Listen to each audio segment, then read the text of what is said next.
Have you ever felt tired? Not physically, but emotionally. You wake up, you go through your day, you talk to people, you smile when you're supposed to, but deep inside, something feels off. You replay conversations in your head. You question yourself constantly. You wonder why you feel so small, even though no one ever hit you, no one ever yelled loudly, and nothing bad enough seems to have happened. If that sounds familiar, this video is for you, because today we're talking about emotional abuse, the kind you didn't realize was happening. And more importantly, we're talking about what to do once you see it clearly. Part 1. Emotional abuse is hard to see until it isn't. When people hear the word abuse, they usually picture bruises, shouting, or obvious cruelty. But emotional abuse is different. It's quiet, it's subtle, it hides behind normal conversations and familiar faces. It often comes from someone you trust, someone you care about, someone you once felt safe with.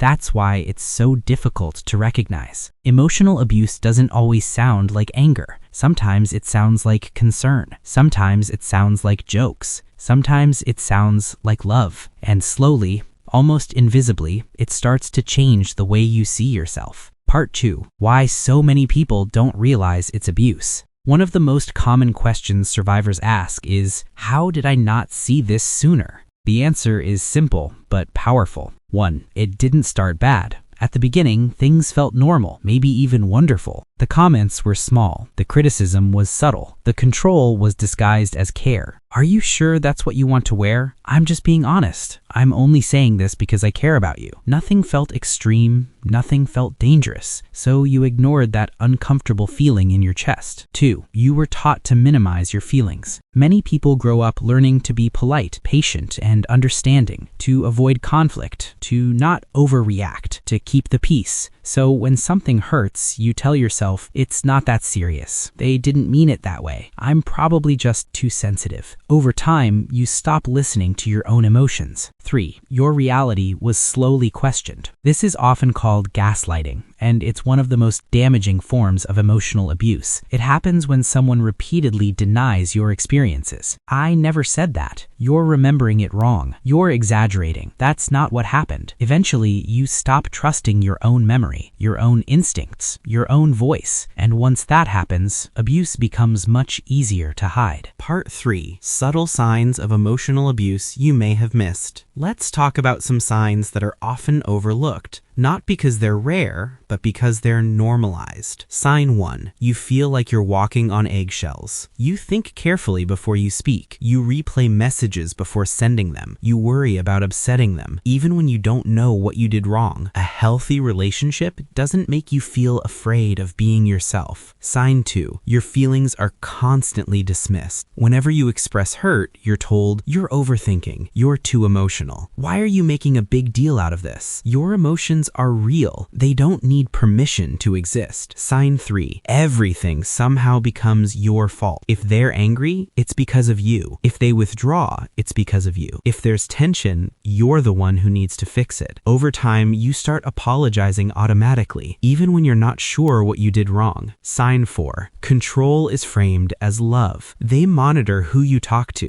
They criticize your choices. They discourage your independence. But it's always explained as protection. I just worry about you. I know what's best for you. I'm the only one who truly understands you. Care doesn't isolate. Love doesn't cage. Sign 5. You don't feel like yourself anymore. This is often the clearest sign. You laugh less. You doubt yourself more. Your confidence fades quietly. You look back at who you used to be, and you miss that version of yourself. Part 4. The emotional cost people don't talk about. Emotional abuse doesn't end when the relationship ends. It lingers. It shows up as anxiety, as overthinking, as fear of speaking up. It can make you question future relationships. It can make trust feel dangerous. Many people say, I don't know who I am anymore. That confusion isn't weakness. It's a normal response to prolonged emotional harm. Part 5. The moment of realization. For many people, there's a moment when things finally click. A conversation, a sentence, a quiet realization late at night. That wasn't normal. That wasn't love. That wasn't okay. That moment can feel painful, but it's also powerful because awareness is the beginning of healing. Part 6. What to do when you realize it was emotional abuse. Let's talk about the most important part. What happens next? Step 1. Name it honestly. Call it what it was. Not miscommunication. Not just a rough patch. Not my fault. Emotional abuse. You don't need anyone else's validation to name your experience. Step 2. Release self-blame. You didn't stay because you were weak. You stayed because you cared, because you hoped, because you believed things could improve. Abuse doesn't work on people who don't care. Step 3. Rebuild trust with yourself. Start small. Write things down. Notice your feelings without judging them. Talk to people who listen without minimizing. Your perspective matters. Step 4. Set boundaries, even if it feels uncomfortable. Boundaries aren't punishment. They're protection.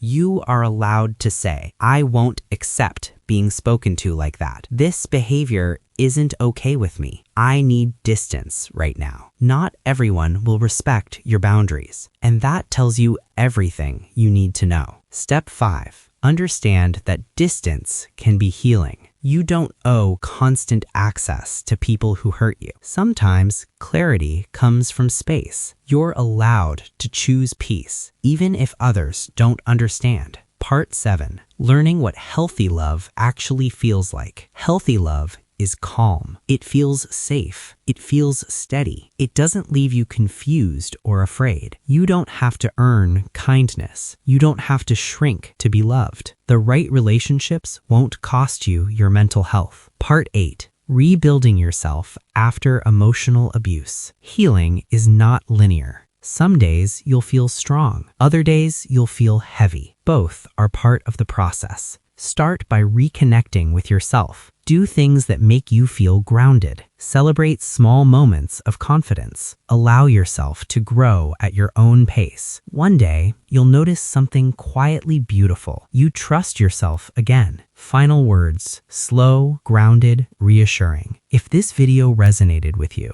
please hear this clearly. You are not broken. You were hurt, and being hurt does not define you. You deserve relationships that feel safe. You deserve respect without fear. You deserve to take up space without apology. And healing, no matter how slow, is still healing. If this video helped you, consider sharing it with someone who might need these words. Take care of yourself. Your emotions matter, and you're not alone.